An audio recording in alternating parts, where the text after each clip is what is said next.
Now, in today's video, we're going to be talking about SB 2.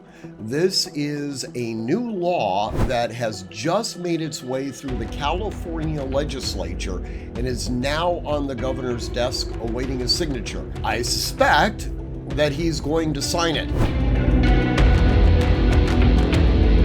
Now, a lot of times people will come to me and they'll say, I don't live in the state of California. In fact, I moved out of the state of California. I was tired of having all of my freedoms abridged, and I decided to actually move to America. So why is it that I would be particularly interested in listening to some of the legal machinations that are taking place in the People's Republic of California?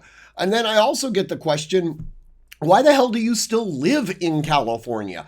And I usually respond in two ways. First of all, one of the strategies of the anti-gun community is to divide and conquer. In fact, one of the reasons why they originally went after the AR-15 and other black scary rifles was that at the time, not a lot of people owned them.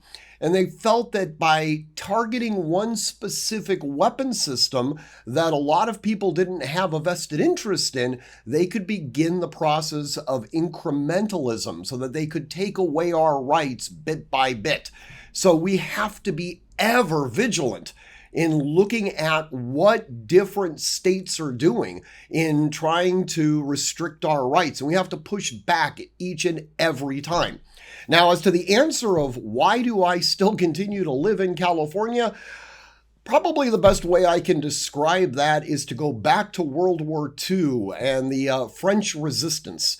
One of the reasons why we ultimately won the war was because we had partisans that stayed behind in occupied France and brought, hell to the Nazis. I would like to think that in some certain way behind enemy lines, I'm wearing my beret and fighting for the causes of freedom. That being said, let's go ahead and talk about SB 2. Now, what's interesting is that SB 2, the Senate Bill 2, has kind of an interesting pedigree. So immediately following the Bruin decision of last year, Senator Portantino in California tried to push through what's called SB 918.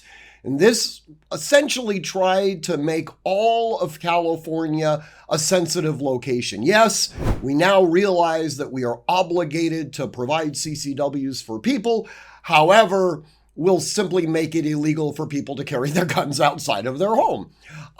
This bill failed in the California legislature, which was a major surprise to a lot of people. So now they're back at it again.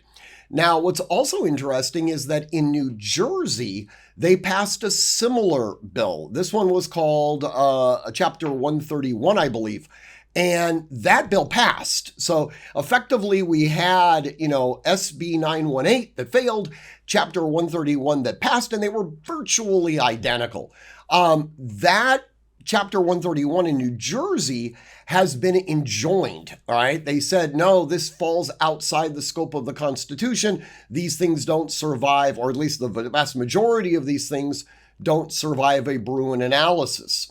So going back into California, the California legislature said, all right, maybe having this massively draconian law would be problematic.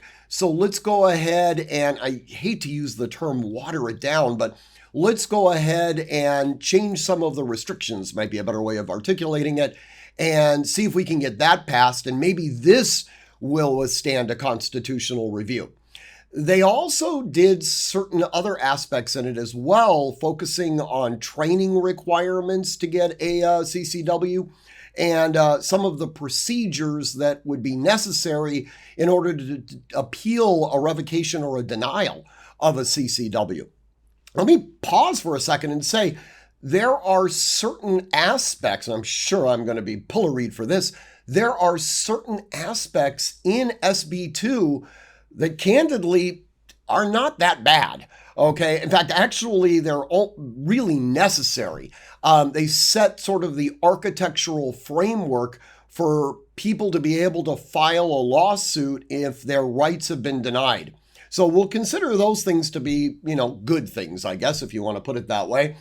But then there are just a tremendous amount of somewhat counterintuitive regulations that are put into SB 2, and we'll go over those, as well as flat out unconstitutional aspects of SB 2, which I think ultimately will probably be enjoined. I highly suspect that after the governor signs this bill, and like I said, I suspect that he probably will, it will be set to go into effect on January 1 of 2024, and it'll be enjoined, and then, or at least major portions of it are going to be enjoined. So full disclosure, right at the very beginning, at the Artemis Defense Institute, we provide CCW training. We are a licensed provider for CCW training for Orange County Sheriff's Department, as well as the LA County Sheriff's Department and various municipalities within Los Angeles County. So in a sense, I kind of have a dog in the hunt when it comes to the requirements that are going to be necessary for providing training for a concealed weapons permit. Right now, the California legislature mandates that a CCW applicant for an initial permit has to take a class through a licensed training provider. And that class can be no longer than 16 hours in length. Okay, they put a cap on it. Now, if you're a renewal, it can be no longer than 4 hours in length. SB 2 would alter that, and it would create a minimum amount of time. So a CCW applicant for an initial permit would have to go through a minimum 16-hour class.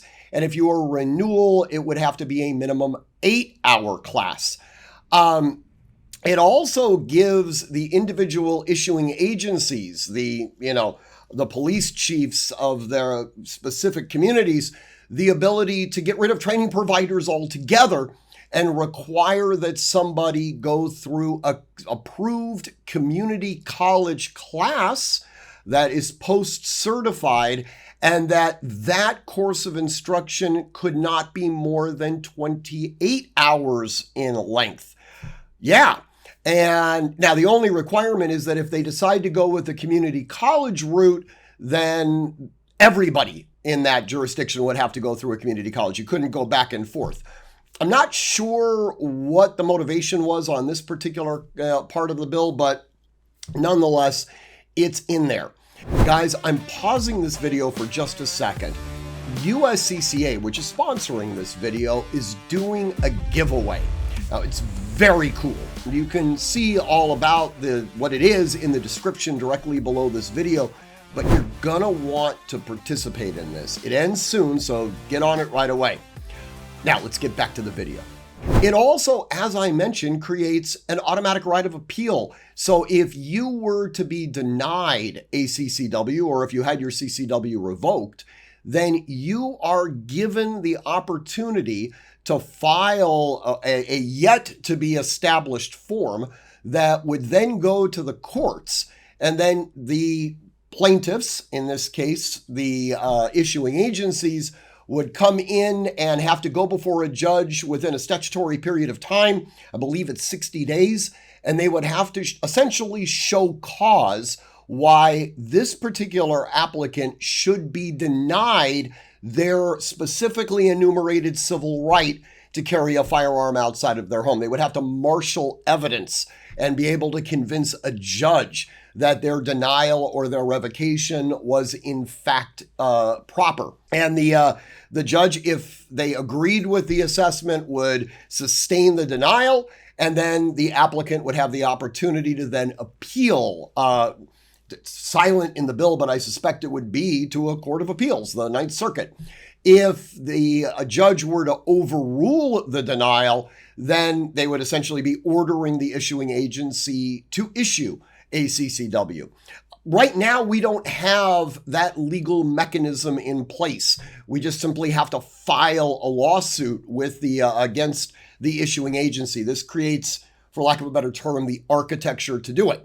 I'm actually in favor of that. I think that's actually a good policy.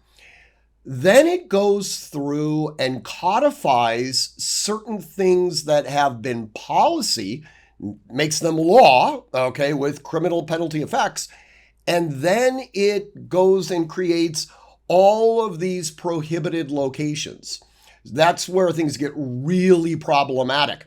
So let's start off, actually, before we begin with that, let's start off a little bit about that training thing again. One of the two aspects of the training requirement is that any applicant going through a CCW class needs to be educated on the law of use of force, law as it relates to the use of a firearm, safe storage, things like that. More specifically, it requires an interweaving of the law with hypothetical facts and things along those lines.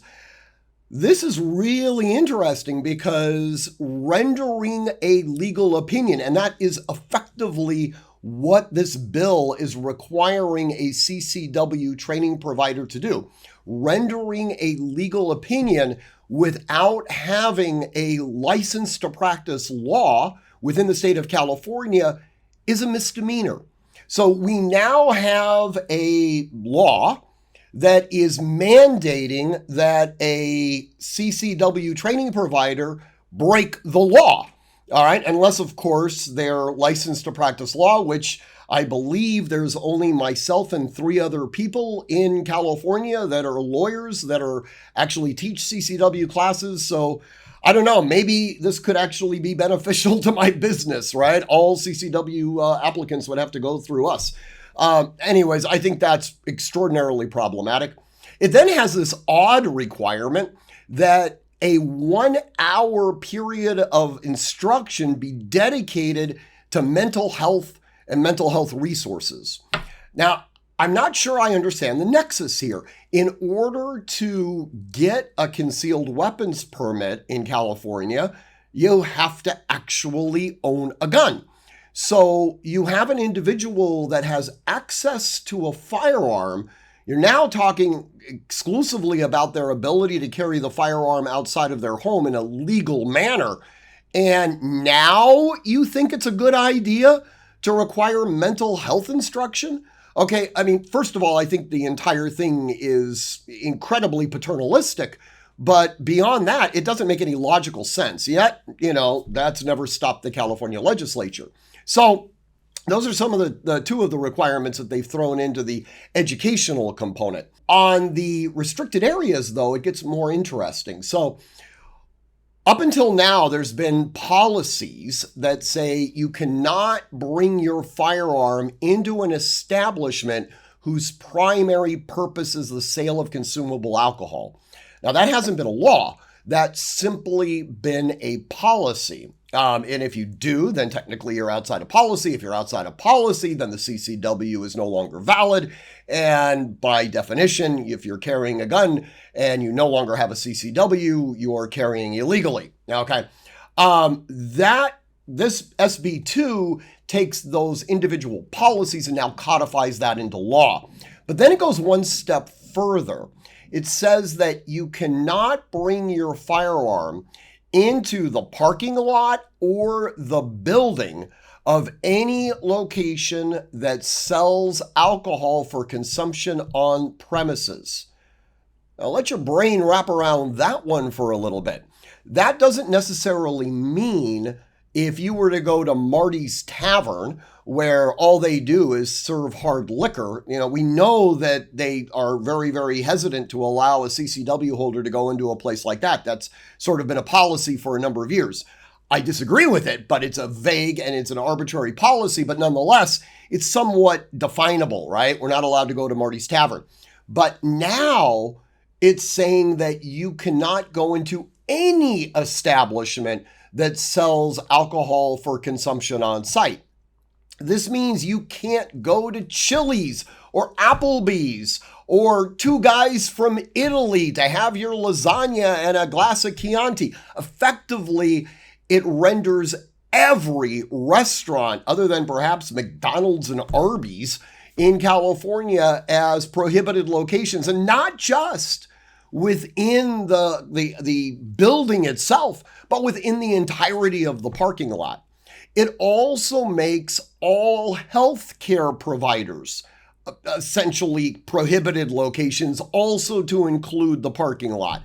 Now, this becomes really interesting because they specifically call out like urgent care facilities.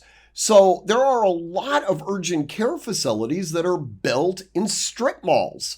So I happen to have a concealed weapons permit. I go to my local strip mall to drop off my dry cleaning, only to find out that 7 units down from the dry cleaner is an urgent care facility.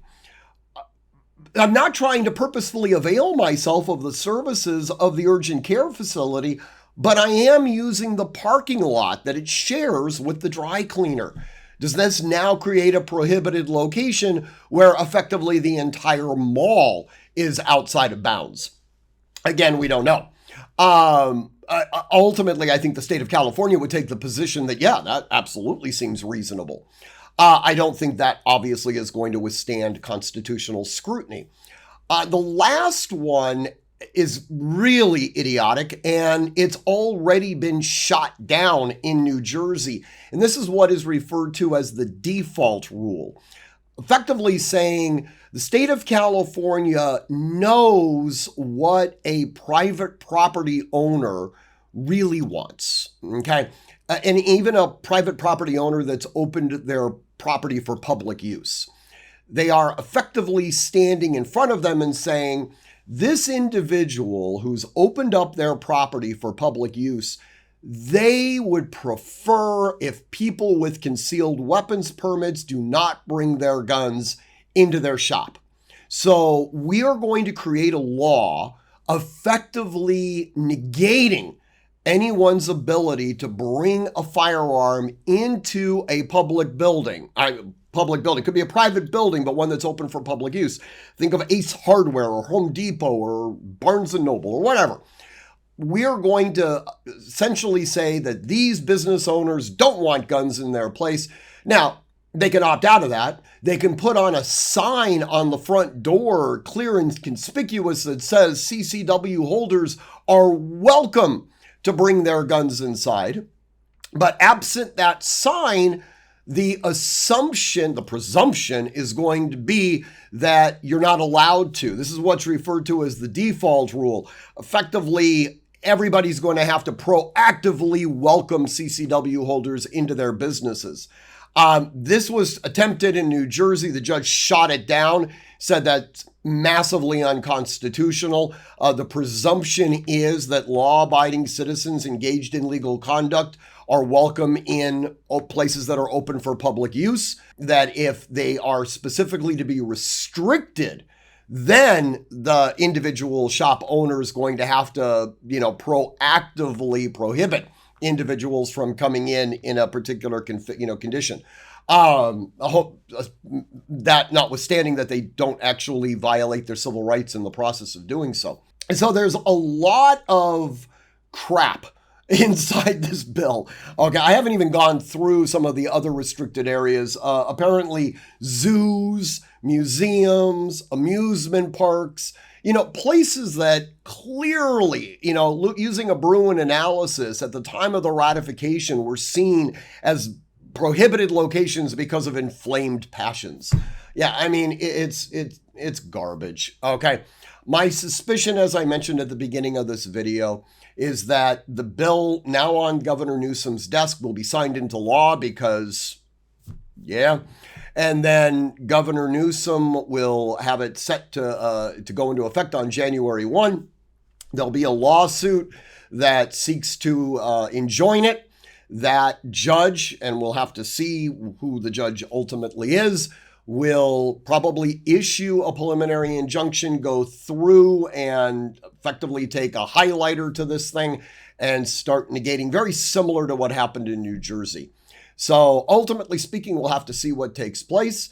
But, and again, I counsel you guys, even if you don't live in California, these things cannot be dismissed. They have the way of permeating throughout our entire Second Amendment community, and we have to be ever vigilant. All right. Okay. As always, if you'd like to email me, please do so at stephen@artemishq.com.